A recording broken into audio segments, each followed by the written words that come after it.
নমস্কার বন্ধুরা, চলে গেছি বানিয়ে ব্লগের নতুন রেসিপি নিয়ে। সেটা রসমালাই আমি বাড়িতে বানিয়েছিলাম আজ। তো সেই রসমালাইটি আপনার শেয়ার করছি কীভাবে বানিয়ে দেখুন। আপনারা অবশ্যই বাড়িতে বানিয়ে দেখুন, ভালো লাগবে।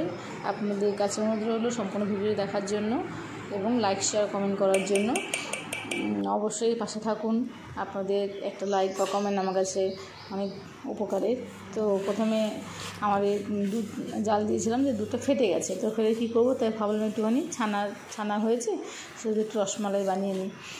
তো যাই হোক, রসমালাই খেতে আমার খুব ভালো লাগে, তো বানিয়ে নিলাম। তো প্রথমে ছানাটাকে জল ধরে নিয়ে ভালো করে জল ধরে নিতে হবে, জল না থাকে। তারপর ভালো করে মেখে নিয়ে তার মধ্যে 2 চামচ ময়দা দিয়ে ভালো করে মেখে নেব।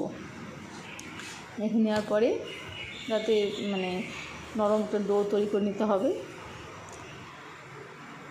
দেখুন নরম ডো তৈরি করা হয়েছে এবং ডোটাকে বেশ 10 মিনিটের জন্য রেস্টে রেখে দেবো।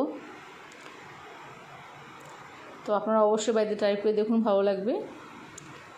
আর নিজে হাতে বানানো জিনিস ভালোই লাগে, খারাপ লাগে না বেশ।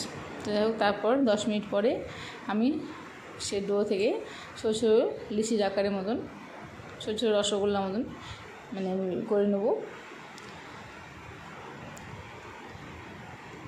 তারপর এদিকে ওভেনের মধ্যে দুধ বসিয়েছি। দুধ বসে তার মধ্যে দুধটাকে ভালো করে জাল দিয়ে নেব, ভালো করে গরম করে ফুটিয়ে নেব। ফুটাতে শুকনো হয়ে আসবে আর কি, অল্প বেশ ঘন হয়ে আসবে তখন তার মধ্যে একটু গোটা এলাচ সম্পূর্ণ করা হয়ে গেছে। এদিকে দুধ গরম হয়ে কমে আসছে, তখন তার মধ্যে 2-3টা এলাচ আমি দিয়ে দিব। দিয়ে তার মধ্যে পরিমাণ মতো মিষ্টি, যে যেমন মিষ্টি খাবে সেরকম মিষ্টি দেবে, চিনি দেবে আর কি। তারপর আমি এদিকে দুধের মধ্যে আরও বেশ টেস্টি হওয়ার জন্য কাজু বাদামে কুচি করেছি, সেটা দিয়ে দেবো।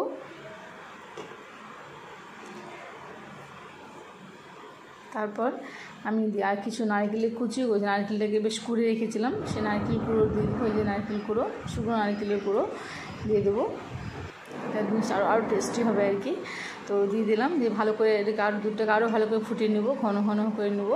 বেশ ঘনত্ব যখন হয়ে আসবে তখন সেই ছোটো ছোটো লাড্ডুর মতন বা রসগোল্লার মতন কেটে রাখা রসমালাই যে রস বড়া আর কি, বা ছোটো রসগোল্লা, সেটা দিয়ে দেবো। দিয়ে ভালো করে ফুটিয়ে নিয়ে দেখুন ঘন হয়ে গেছে একদম। তবে গরম গরম সার্ভ করুন, বা অনেকে ঠান্ডা হলে খেতে ভালোবাসে বা গরম গরম খেতে ভালোবাসে। তো আপনারা অবশ্যই বাড়িতে বানিয়ে দেখুন, ভালো লাগবে। আমার বরকে দিয়েছিলাম, দেখুন ও খুব ভালো লেগেছে, তা বলছি খুব ভালো হয়েছে।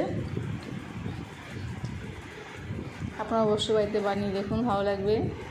পাশে থাকুন।